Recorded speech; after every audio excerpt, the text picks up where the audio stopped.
ओम, आप सभी को नमस्ते।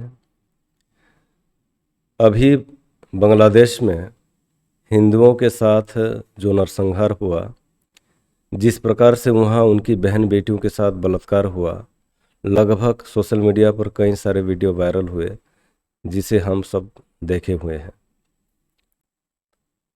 और ये पहली घटना नहीं है इस प्रकार से होने का। ऐसे ही देश विभाजन के समय हुआ, किस प्रकार से पाकिस्तान में वहाँ पे उनकी बहन बेटियों के साथ बलात्कार हुआ, किस प्रकार से उनकी हत्याएं की गई, किस प्रकार से वहाँ पर लाखों हिंदुओं को मारा गया, काटा गया।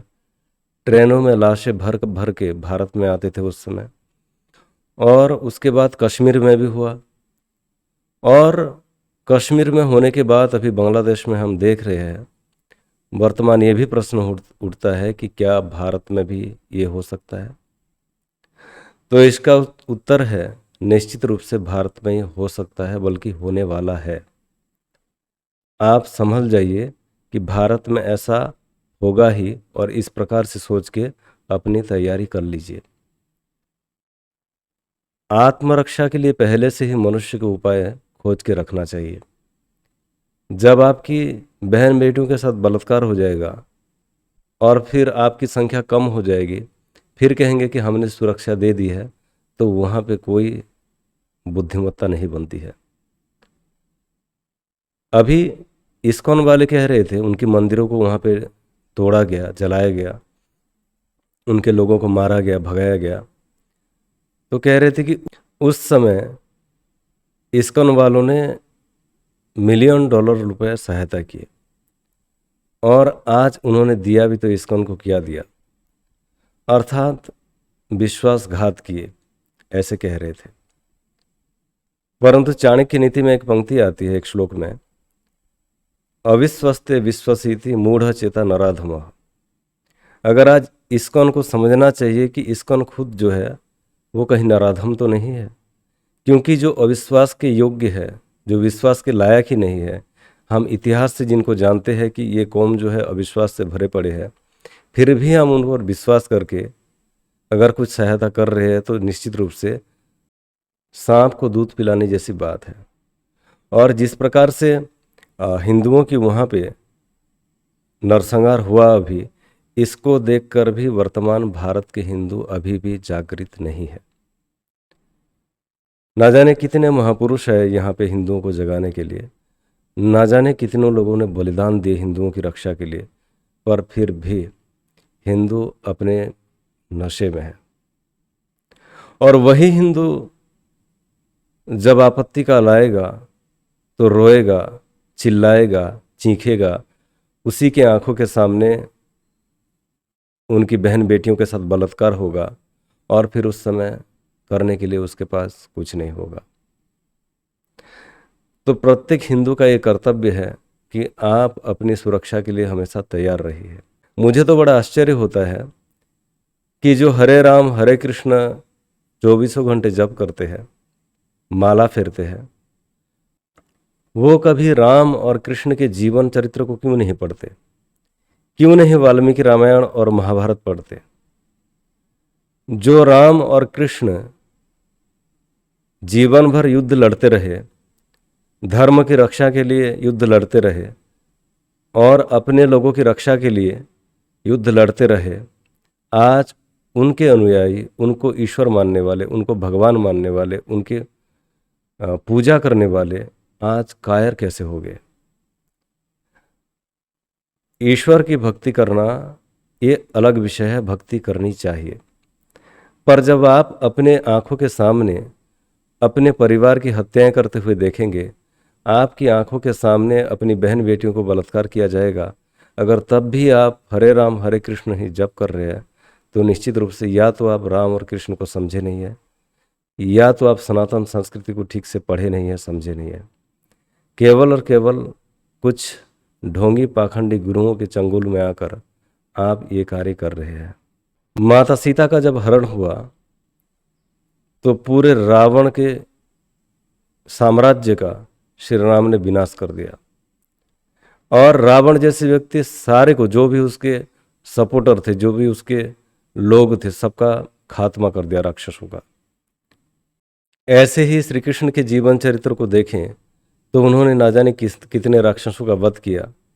यहाँ तक कि कोई 100 बार गाली दिया, सुदर्शन चक्र से उसका शिरस छेदन कर दिया। परंतु ये भी बड़े सोचने की बात है कि उसी राम और कृष्ण के अनुयायी आज कोई हथियार भी उठा दे, कोई किसी को अपशब्द भी कह दे, किसी का तात्पर्य यहाँ पे कोई आतताई को, कोई आतंकवादी को, तो भी उनको बुरा लग जाता है। आज वो स्वयं भुगत रहे हैं। आज की भुगतने की बात नहीं है ये। पहले जब अखंड भारत हुआ करता था, कहाँ से लेकर कहाँ तक सनातन का साम्राज्य हुआ करता था, परंतु जैसे जैसे सनातनी लोग गलत तरीके से धर्म को समझने लग गए, उनका ब्रेन वॉश किया गया। लोग कहते हैं मुसलमानों का ब्रेन वॉश हुआ है और वो आतंकवादी बन जाते हैं। मैं कहता हूँ गलत कहते हैं वे लोग। उनके जो कुरान है, जो उसमें लिखा हुआ है, वो उसी को मानते हैं। वो संगठित है, वो एकत्रित है। परंतु हिंदू लोगों की यही दिक्कत है, सनातनियों की यही दिक्कत है कि कभी भी वो अपने धर्म ग्रंथों को पढ़ने का प्रयास नहीं करते हैं। और कई सारे धर्मगुरु हिंदुओं में से ही ऐसे हैं जो हमेशा उनको अपने मूल शास्त्रों से बचा करके रखते हैं। जब मूल को भूल जाते हैं तब निश्चित रूप से भूल होता है।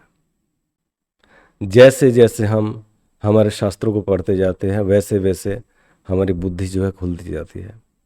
आपको आश्चर्य होगा कि हमारे शास्त्रों में ऐसी ऐसी बातें कही गई है, आपको लगेगा कि अरे ये तो हमारे धर्मगुरु कभी बताते ही नहीं है। वो तो हमें कभी ऐसे बताया ही नहीं है कि इस प्रकार की हमारे शास्त्रों में वर्णन आता है। कोई ईश्वर का अवतार सनातनी को बचाने नहीं आएगा, क्योंकि ईश्वर कभी अवतार लेते नहीं है। आपके पास सब कुछ है जो आप अपनी रक्षा कर सकते हैं। अगर आप हाथ पे हाथ रखकर ऐसे ही बैठे रहेंगे तो आपका भी विनाश सुनिश्चित है। अब ये भी सुनने को मिलता है कि बांग्लादेश में ऐसा कुछ हो भी नहीं रहा है, हिंदुओं को डरने की बात ही नहीं है। देखो, ऐसे ही जो कह रहे हैं ना वर्तमान, ऐसे ही विश्वास देश के विभाजन के समय गांधी जी ने हिंदुओं को दिलाया था। और सारे हिंदू ये विश्वास किए कि मुसलमान तो हिंदुओं के साथ बड़े ही आराम से और प्रेम से रहते हैं। उन पर विश्वास किए, किन पर? गांधी जी पर। और जब विश्वास किए और पाकिस्तान में रह गए तब उनका क्या हाल हुआ, अगर नहीं पता तो आपके पास मोबाइल है, इंटरनेट में सर्च करके देख लीजिए। वहाँ की तस्वीरें मिल जाएंगी, अभी भी वहाँ के आर्टिकल मिल जाएंगे आपको। तो ऐसे ही विश्वास वर्तमान में कुछ लोग जो कर रहे हैं, कि ध्रुव राठी जैसे व्यक्ति जो हिंदू कर रहे हैं, और भी कई सारे व्यक्ति को जो हिंदू विश्वास कर रहे हैं, आने वाले समय में ये उनके लिए ही घातक सिद्ध होगा। अभी कुछ समय पहले संसद में राहुल गांधी कह रहा था कि शिवजी ने त्रिशूल गाड़ रखा है और हाथ में ऐसे अभय मुद्रा दे रखा है, और जो अपने आप को हिंदू कहते हैं वो हमेशा हिंसा हिंसा की बात करते हैं। मैं कहता हूँ जो अपने आप को हिंदू कहते हैं वर्तमान, वो हमेशा कायरता की बात करते हैं। अगर हिंसा करते तो आज खंड भारत नहीं, अखंड भारत से भी बढ़ चढ़ के कुछ होता, परंतु तो कायर हो गए हैं। हिंसा तो दूर की बात है, अपनी आत्मरक्षा को भी करने में वो समर्थ नहीं है। और वर्तमान भी जो ऐसे लोगों को विश्वास करते हैं, राहुल गांधी, ध्रुव राठी, रवीश कुमार और भी कई सारे लेफ्टिस्ट जो कि विदेशी ताकतों से पलते बढ़ते हैं, तो निश्चित रूप से हिंदुओं का पतन सुनिश्चित है। कभी कभी तो मुझे ऐसा लगता है कि मुसलमान हिंदुओं के दुश्मन है ही नहीं, हिंदू ही खुद का ही दुश्मन है। इस सांप का काम है डसना, और सांप से कैसे रक्षा करना है ये अपने आप को सोचना होता है, ना कि ये कहना कि भाई मैंने तो सांप का कुछ नहीं किया फिर भी वो क्यों डस रहा है। देखो, ऐसा नहीं चलता है। अगर जीना है, अगर अपने बहन बेटी परिवार की रक्षा करनी है, तो निश्चित रूप से आपको अपने पूर्वजों से सीखना चाहिए कि उन्होंने किस प्रकार से अपने जीवन काल में अपने हाथों से कभी हथियार नहीं छोड़े, अपनी आत्मरक्षा के लिए तत्पर रहे हमेशा, और अपने स्वजनों की भी रक्षा किए।